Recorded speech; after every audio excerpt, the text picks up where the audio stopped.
This is Real News Media TV, coverage you can trust. Please like, share, subscribe, and hit the notification bell. Select all for daily news updates. Gun attack at a Germantown shop leaves 1 dead and 4 hospitalized. 4 people are in hospital and 1 is dead following a gun attack at a shop in Germantown, St. James on Sunday night. The deceased has been identified as 21-year-old Garrett Leslie, otherwise called Hush, of Blackwood in Germantown. Those in hospital are in serious but stable condition. The police report that about 5:30 p.m., Leslie and the others were at a bar located in the community of Blackwood in Germantown when a white Toyota Vitz drove up. 3 men reportedly exited the vehicle and opened fire on patrons at the bar, resulting in 5 people being shot. The gunmen escaped in an awaiting motor car. The police were summoned and upon arrival, the injured men were rushed to the hospital where Leslie was pronounced dead and the others admitted. G2K slams vulgar utterings by Golding in Clifton community matter. Generation 2000, the young professional affiliate of the Jamaica Labour Party, is describing as vulgar under new law utterances from opposition leader Mark Golding that the People's National Party will be facilitating legal action against the government due to the destruction of 10 unfinished structures on state-owned lands in St. Catherine. On Sunday, Golding stated that chairperson of the Human Rights Commission of the PNP, attorney Isaac Buchanan, will be assisting in legal representation on behalf of those affected. Our councillors will come together to assist the residents with a contribution of funding towards their legal fees to seek full compensation, Golding said. Golding added that the party's women's movement will also be sourcing counseling sessions for the residents who he described as traumatized by this callous and wanton act by the government against the vulnerable citizens. In a release on Monday, G2K stated that the 10 structures removed from the property were not occupied by any individual and that construction was significantly incomplete. The wrongful owners were given several months' notice to remove the illegal structures from the properties in question.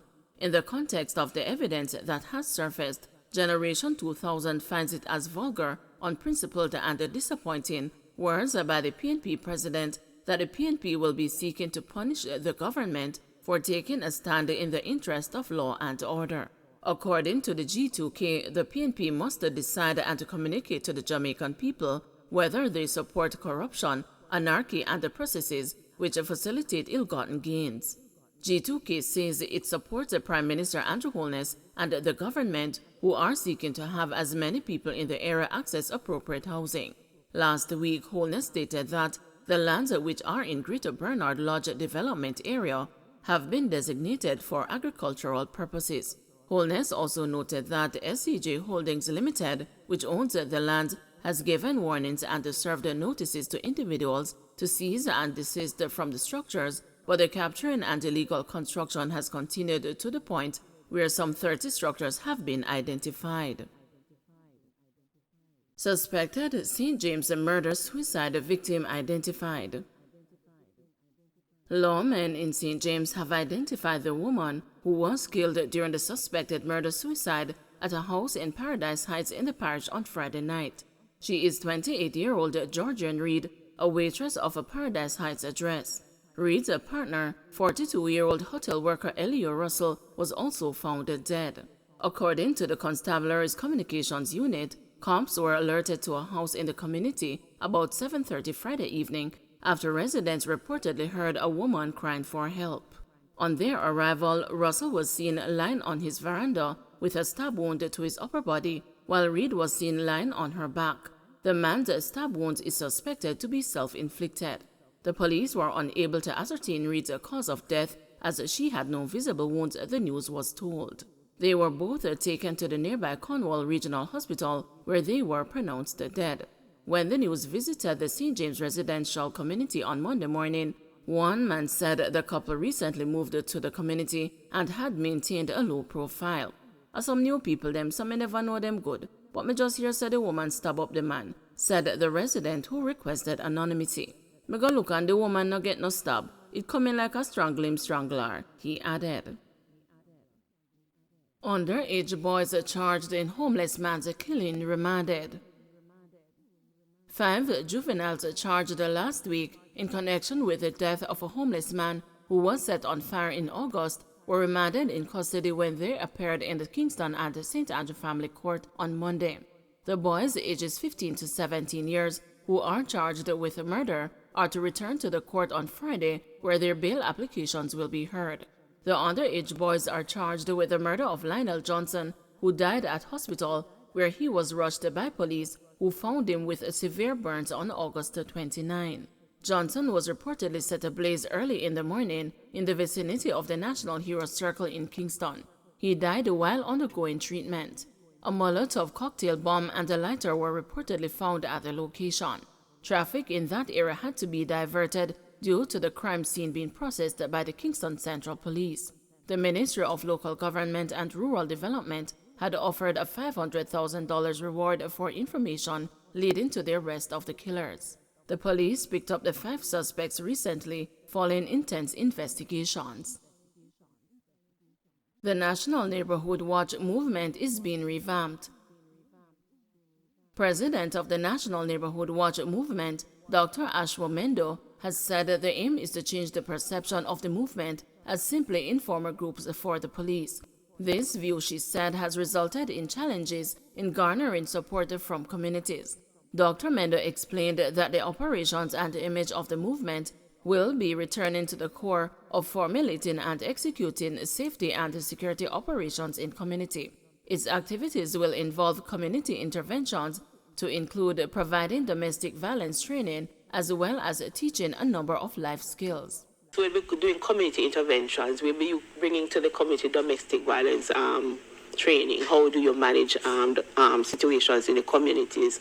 How do we also going to bring a number of life skills?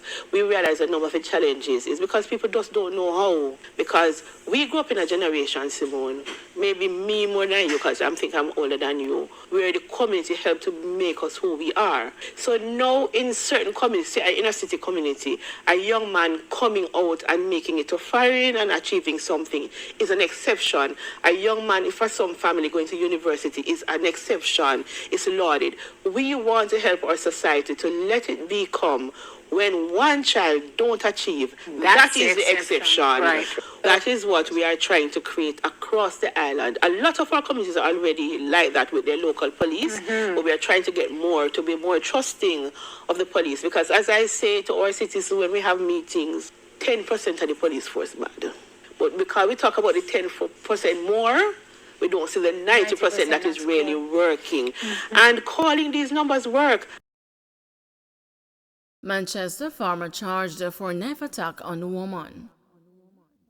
The Manchester police arrested and charged 25-year-old Chevroy Dunwell, a farmer of Dobson District in the parish, with wounding with intent following an incident in his community on Thursday, October 6. Reports are that about 11 a.m., the victim was at a shop talking to friends when Dunwell went inside and used a boxer cutter knife to inflict wounds to the victim's chest. She was taken to hospital where she was treated and released.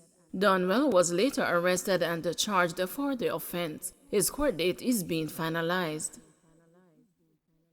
Bus carrying students crashes and overturns in Stony Hill. A bus carrying several students and other passengers crashed and overturned in Stony Hill, St. Andrew on Monday.